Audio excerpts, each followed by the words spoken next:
Di awal film, kita akan diperlihatkan sebuah kapal induk Amerika bernama Carl Vinson sedang menjalankan misi di Laut Adriatik, sebuah lautan yang memisahkan semenanjung Italia dan semenanjung Balkan. Misi ini dilakukan akibat terjadinya konflik antara Serbia dan Bosnia selama beberapa tahun yang mengharuskan pihak NATO harus ikut campur dalam masalah ini. Karena faktanya, Amerika dan negara-negara Eropa mengakui kemerdekaan Bosnia-Herzegovina sebagai negara yang berdaulat.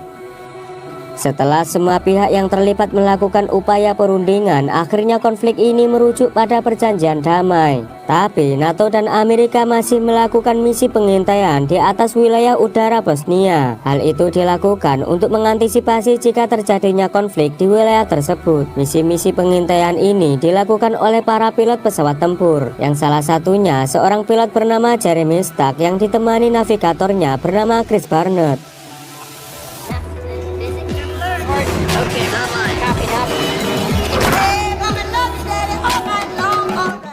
Kemudian kita diperkenalkan dengan pemimpin kapal induk bernama Laksamana Leslie Regat. You Admiral are just what the conflict needs. I'll take that as a compliment. Sementara Chris yang saat itu sedang makan, tiba-tiba ia dipanggil oleh Leslie.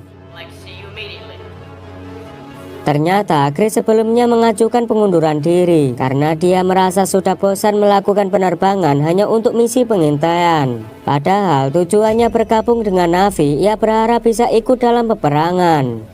Curiosity, Lieutenant. What happened to you? Sebenarnya Leslie sangat menyayangkan keputusan Chris yang mau mengundurkan diri, mengingat Chris memiliki karir yang sangat bagus karena dia merupakan sosok yang cerdas. Setelah berdebat, akhirnya Leslie memutuskan untuk menyetujui pengunduran diri Chris. Tapi sebelum itu dia meminta Chris untuk bertugas selama 2 minggu. At the end of those 2 weeks, you be on your way. Sir.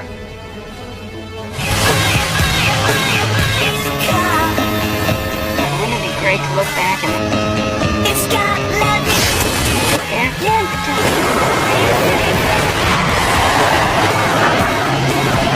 Seperti biasanya, Chris bersama Jeremy melakukan misi pengintaian. Tapi kali ini mereka mendapati sesuatu yang mencurigakan di zona bebas militer. Di sini mereka berdua pun terheran karena zona itu seharusnya telah bebas dari aktivitas militer, mengingat sebentar lagi akan diadakan gencatan senjata. Kemudian mereka langsung menuju ke zona yang dicurigai dan langsung mengaktifkan kamera pengintai untuk mendapat gambar yang lebih jelas.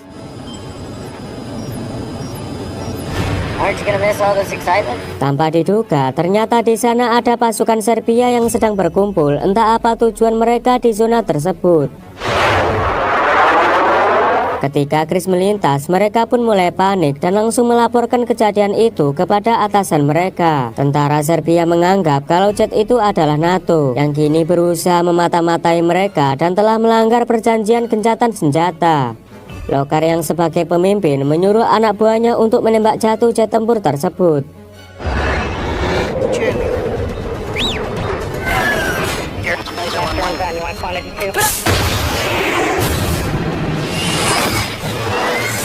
Sementara itu, Jeremy dan Chris dibuat terkejut ketika jet tempur mereka telah dikunci oleh 2 misil. Jeremy yang sebagai pilot langsung mengerahkan semua kemampuannya untuk menghindari misil. Dalam situasi genting, Chris sempat melapor kepada komando kalau pesawat mereka telah diserang.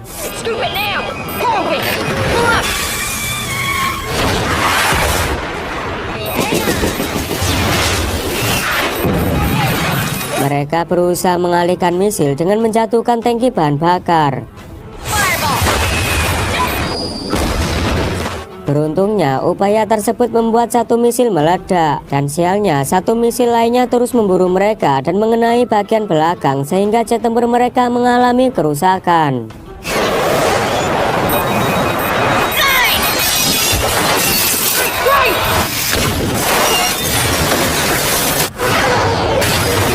Karena tak ada pilihan lain, akhirnya mereka menyelamatkan diri.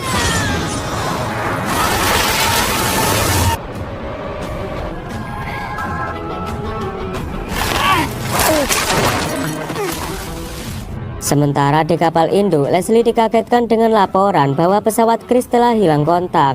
Setelah diperiksa, Leslie mengetahui jika Chris sempat keluar jalur dan masuk zona bebas militer. Tapi sayangnya saat ini Leslie belum bisa menghubungi mereka karena radio dan satelit tidak bisa menjangkau keberadaan mereka yang saat ini berada di area pegunungan. Dalam kebingungan itu, Leslie meminta bantuan kepada atasannya yang bernama Piket, kita sebut saja Samsul. You okay? You look terrible. Yeah. Sementara itu, Jeremy dan Chris berhasil mendarat dengan selamat. Tapi sayangnya, Jeremy tidak bisa berjalan karena kakinya terluka cukup parah. Chris yang menyadari kalau kemungkinan saat ini mereka sedang dicari oleh musuh, dia memutuskan untuk pergi menuju ke daerah yang lebih tinggi agar bisa menghubungi markas untuk melaporkan kejadian yang menimpanya sekaligus meminta penjemputan. Ketika Chris pergi jauh meninggalkan rekannya, tanpa diduga dia melihat pasukan Serbia datang dan menemukan keberadaan Jeremy. Sedangkan Jeremy yang tidak bisa berjalan akhirnya hanya bisa pasrah saat dirinya telah dikepung dan mulai diinterogasi. Seorang pemimpin pasukan Serbia bernama Lokar lalu bertanya dengan siapa Jeremy datang ke sini dan apa tujuan Amerika memata-matai wilayah ini. Namun Jeremy hanya mengatakan kalau dia hanya seorang diri dan hanya melaksanakan perintah dari atasan. Mendengar itu, Lokar pun menyuruh bawahannya yang bernama Sasha untuk menghabisi Jeremy. Chris yang melihat temannya dieksekusi sontak berteriak sehingga posisinya diketahui oleh mereka. Mengetahui masih ada yang selamat, pasukan Serbia pun langsung menghujani tembakan dengan membabi buta.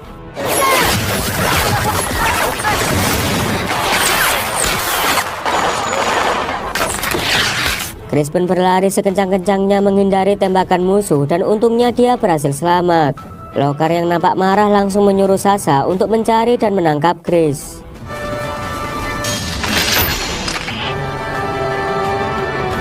Di sisi lain, Chris yang berlari cukup jauh, akhirnya dia sampai di sebuah bukit. Merasa kondisi sudah aman, ia pun langsung mencoba menghubungi Leslie. Dan beruntungnya usahanya tidak sia-sia. Setelah bisa terhubung dengan Leslie, Chris pun memberitahu lokasi posisinya. Dia menjelaskan kepada Leslie tentang semua kejadian yang menimpanya. Menerima kabar itu, Leslie pun segera meminta Chris untuk menuju lokasi penjemputan dan ia akan segera mengirim bantuan untuk menuju ke sana. 06 copies out.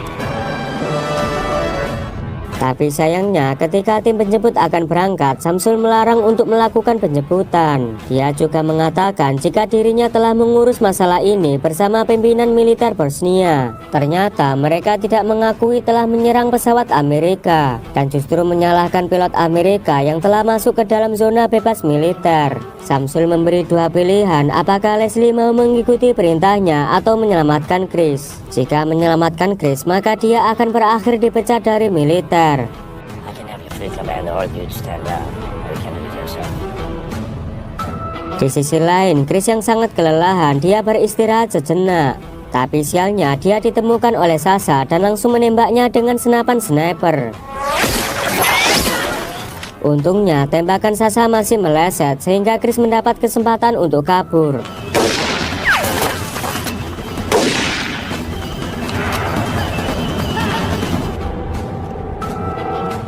Chris pun kembali berlari hingga akhirnya sampai di sebuah lokasi titik penjemputan. Tanpa buang waktu, Chris pun segera menghubungi Leslie agar segera mengirim regu penjemput sebelum pasukan Serbia menemukannya. Tapi karena sebelumnya dilarang oleh Samsul, Leslie pun akhirnya mencoba mengulur waktu. Dia mengganti titik lokasi penjemputan dan menyuruh Chris menuju ke zona aman. Mendengar hal itu, Chris tentu saja emosi karena zona aman lokasinya sangat jauh. Tapi Leslie tetap menyarankan supaya Chris mematuhi perintahnya. Leslie berjanji nantinya akan melakukan penjemputan di lokasi yang telah ditentukan. Use your training, use your head. You pull yourself together. We'll bring you home. Tak lama kemudian, pasukan Serbia ternyata telah sampai di sana. Melihat itu, Chris pun segera melarikan diri menjauh dari kejaran mereka.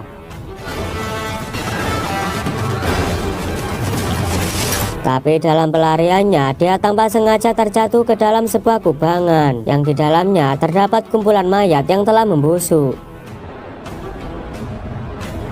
Di sini terungkap alasan kenapa pasukan Serbia sangat merahasiakan tempat tersebut. Ternyata mereka diam-diam menyimpan sebuah rahasia besar tentang pembunuhan massal kaum muslim yang tidak diketahui oleh dunia. Setelah pasukan Serbia pergi, Chris kemudian segera meninggalkan tempat itu dan sampai di sebuah kota mati. Terlihat puing-puing reruntuhan bekas peperangan. Di sana Chris juga melihat anak kecil sedang bermain, namun jalan mereka ada yang aneh. Setelah diperhatikan, Chris baru menyadari bahwa tempat tersebut ternyata telah dipasangi banyak jebakan ranjau.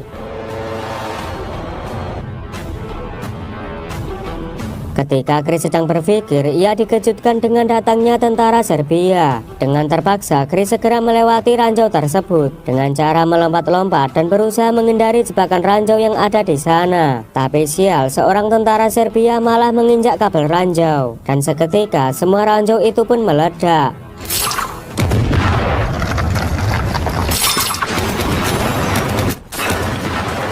Chris pun harus berjuang mati-matian dan berlari sekencang-kencangnya agar bisa menyelamatkan diri dari semua ledakan ranjau. Chris yang berhasil selamat, dia pun kembali menghubungi Leslie. Tapi Leslie menyarankan supaya Chris meneruskan perjalanan ke arah timur. Di sini Chris merasa kesal, dia menyadari seakan-akan terus dipermainkan karena lokasi penjemputan selalu pindah-pindah. Leslie berusaha mengobarkan semangat Chris, sebab ia percaya bahwa Chris pasti mampu berhasil selamat. You got it made. Dalam usahanya mencapai zona aman, di tengah perjalanan Chris menghentikan mobil dan meminta tumpangan. Sedangkan Sasha yang terus memburu Chris, dia langsung mengabari anak buahnya kalau Chris sekarang menuju ke arah mereka. You know where we're going? Sesampainya di tempat tujuan, mobil yang ditumpangi Chris langsung disambut dengan tembakan bertubi-tubi.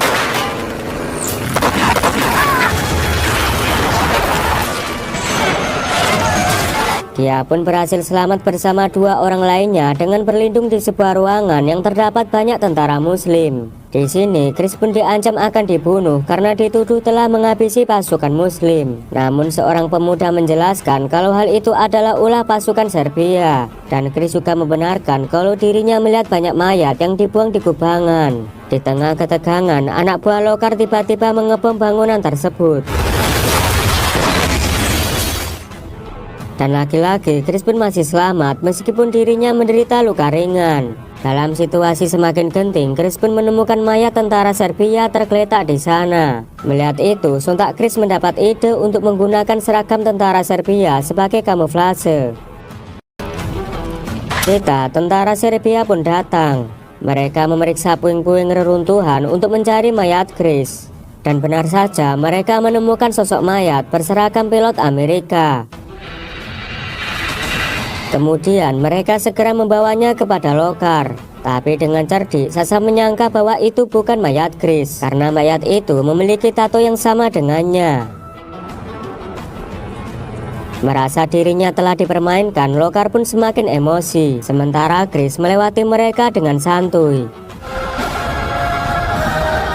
Di sisi lain, terlihat helikopter atas perintah Leslie telah diterbangkan dan akan menuju ke lokasi titik penjemputan yang telah ditentukan. Tapi ketika hampir sampai ke titik lokasi penjemputan, tiba-tiba NATO mengabarkan bahwa Chris telah dibunuh oleh pemberontak. Mendengar kabar itu, tentu saja membuat regu penjemputan memilih kembali pulang ke pangkalan.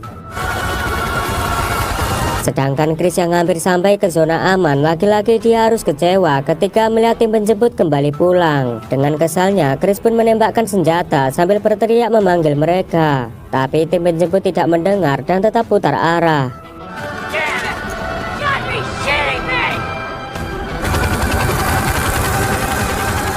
Di tengah keputusasaan, Chris pun melihat patung, di mana hal itu mengingatkannya pada kejadian saat dirinya jatuh dari pesawat. Dia pun teringat dengan hasil rekaman kuburan massal yang direkam sebelum dirinya terjatuh. Chris berniat mengambil rekaman itu untuk membongkar semua kejahatan pasukan Serbia. Sedangkan Sasha yang terus mencari Chris, akhirnya menemukan sebuah petunjuk dari bekas peluru yang tadi Chris tembakkan. Tak lama setelah itu, Chris pun sampai di sana. Dia langsung memperbaiki radio yang rusak agar sinyal kembali terdeteksi oleh kapal. Chris akan memberikan tanda kalau dirinya masih menunggu penjemputan.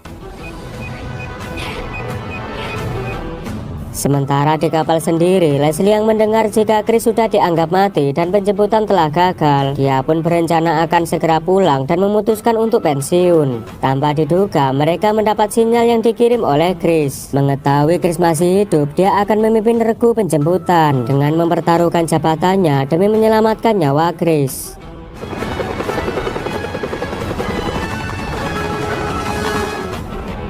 Sementara Chris yang berusaha mengambil hasil rekaman, tiba-tiba ia dikagetkan dengan suara ledakan bom yang tak jauh dari sana. Mendengar hal itu, dia pun langsung mempercepat mengambil hasil rekaman karena dia merasa kalau musuh semakin mendekat.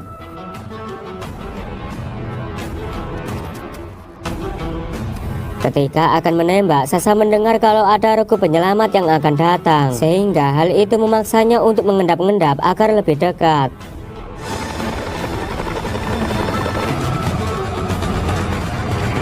Tapi ternyata itu hanya kaos tangan yang digunakan sebagai pancingan.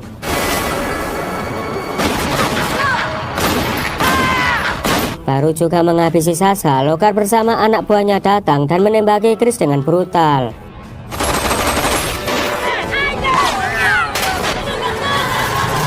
Saat Chris semakin terpojok, tiba-tiba muncullah tim penyelamat dan langsung menembaki pasukan Serbia. Dan alhasil pertempuran pun tak bisa dihindari.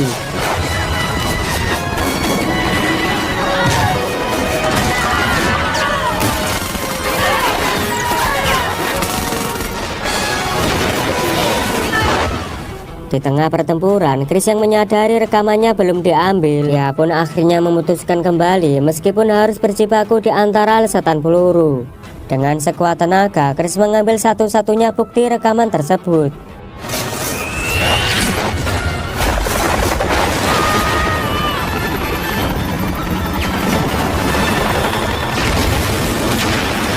Dengan perjuangan yang luar biasa, akhirnya Chris pun berhasil masuk ke dalam helikopter. Sesampainya di pangkalan, semua prajurit menyambutnya dengan senyuman dan ucapan rasa bangga atas keberhasilan Chris. Setelah peristiwa itu, Chris tetap bertahan di Navy dan melaksanakan setiap misi. Sementara Leslie dicopot dari jabatannya dan mendapat penghormatan dari semua bawahannya. Dia pun akhirnya memutuskan pensiun dengan berbekal rasa bangga. Lokal sendiri akhirnya mendapat hukuman atas pembantaian warga sipil dan semua kejahatan yang pernah dia lakukan.